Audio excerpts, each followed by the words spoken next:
Et l'invité ce matin, c'est vous, Séverine Ferré, bonjour. Bonjour. Merci d'avoir fait le déplacement malgré les ralentissements, les bouchons pour venir jusqu'à TV Vendée du côté de La Roche-sur-Yon. Effectivement, Vous êtes agricultrice, oui, membre de la marque Juste et Vendéen. Alors c'est avant de ça. parler de l'événement qui arrive dimanche prochain, un mot sur Juste et Vendéen. C'est une marque qui a été créée en 2018 par des producteurs locaux, c'est bien ça?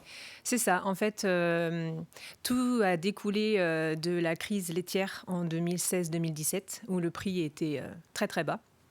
Et du coup, il y a un collectif, en fait, un petit collectif au début, qui a essayé de réagir pour montrer et sortir la tête de l'eau. Du coup, en 2018, la marque est sortie. Alors au début, oui, effectivement, c'était un petit collectif. Maintenant, il y a une cinquantaine, je crois, entre guillemets, d'actionnaires qui sont finalement les producteurs adhérents de la marque. Alors, il y a 115 ambassadeurs euh, sur l'ensemble de la Vendée. Et en fait, ces ambassadeurs, ils ont un rôle bien précis, c'est d'aller dans les points de vente, là où il y a les produits de la marque, pour faire le lien avec le consommateur. Et donc, en fait, les ambassadeurs, c'est aussi les commerciaux, les vendeurs. Alors vous l'avez dit, à l'origine, c'était principalement sur les produits laitiers. Ça s'est élargi aussi depuis. D'autres produits maintenant ont intégré cette marque Juste et Vendéen. C'est ça, il y a le lait, donc, qui a commencé, le miel, les œufs.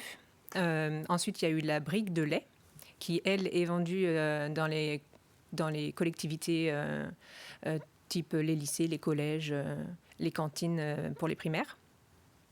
Et ensuite, il y a eu la bière cette année, et puis le pot de sel. Alors comment elle a été accueillie cette marque à l'origine, notamment par je pense aux grandes surfaces. Vous travaillez aussi avec les grandes surfaces. Je suppose que le dialogue au début n'a pas forcément dû être simple dès le départ. Effectivement, il y a en fait une seule enseigne qui nous a suivis. C'est celle depuis le début, voilà. Ensuite, et en fait, ils ne croyaient pas forcément à comment on pouvait réussir par rapport au prix, comment il était monté. C'était compliqué pour eux parce qu'en fait, c'est tout l'inverse que ce qui se fait d'habitude.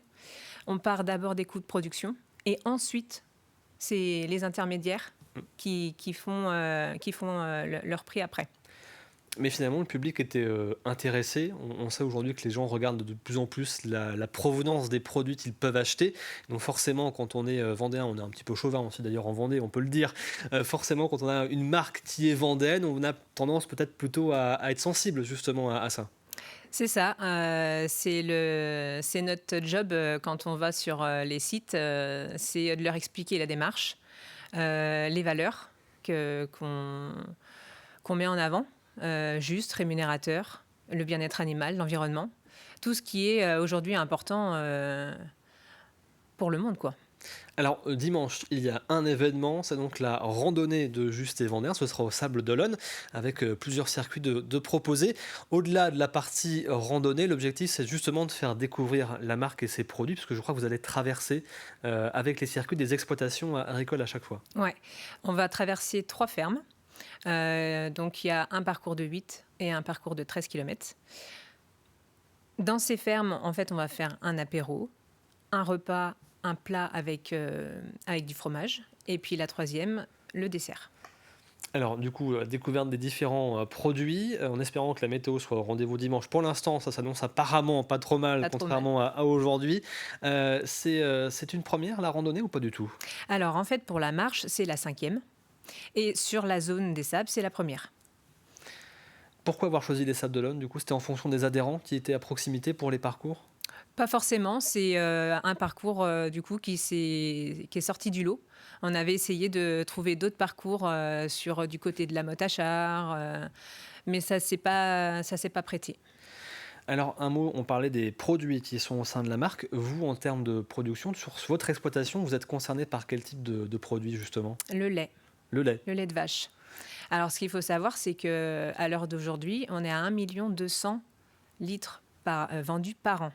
C'est-à-dire que tous les producteurs de lait ne peuvent pas fournir la marque. Donc, en fait, il y a quelques producteurs qui sont localisés proches de la laiterie qui récolte, qui sont concernés. Et ensuite, c'est les ambassadeurs qui travaillent, qui se disent bon, bah, je suis producteur de lait, je vais m'inclure en tant qu'ambassadeur pour le lait. Et après, pour ceux qui sont producteurs d'œufs, ils vont s'investir. Après, bien sûr, quand on fait de la com et qu'on rentre dans une marque, on fait de la com pour tout. Oui, forcément. Qu'est-ce qui vous a donc donné envie justement à vous de faire partie de ce projet Juste et Vendéen? Alors, il y a eu la crise du lait, on en parlait, qui était à l'origine. Je suppose que c'est forcément le déclencheur. Et surtout, qu'est-ce que ça vous a apporté? Quelle différence vous avez vue par rapport à l'époque où vous ne faisiez pas partie, où la marque n'existait pas? Alors, ça ouvre des champs, en fait, de comment est construit un prix, comment les grandes surfaces ou les points de vente fonctionnent, à les démarcher. Ça, nous, producteurs, perso, moi, je le fais pas. Donc, aller démarcher vraiment les points de vente, les cantines, leur expliquer la démarche. Ça, et puis, ça ouvre des perspectives, des liens avec d'autres gens. Voilà. Et puis, ça, après, directement aux consommateurs. Voilà. Leur expliquer pourquoi on fait ce travail, les valeurs et pourquoi c'est important de manger local et français. Oui, ça crée un lien du coup avec les consommateurs que vous n'aviez peut-être pas forcément auparavant avec d'autres intermédiaires. Exact.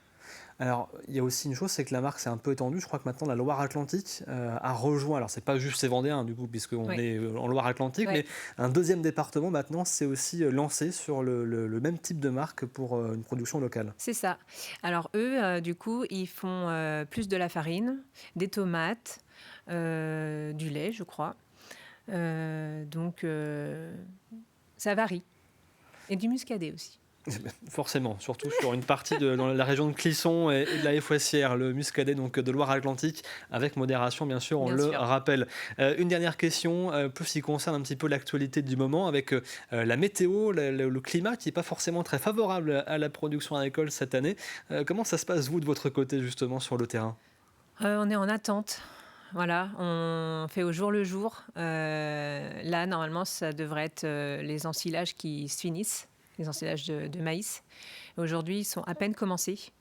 Donc, on fait avec les moyens du bord. Les vaches, il faut qu'elles mangent. Donc, on fait par petits bouts, qu'est-ce qui est prêt.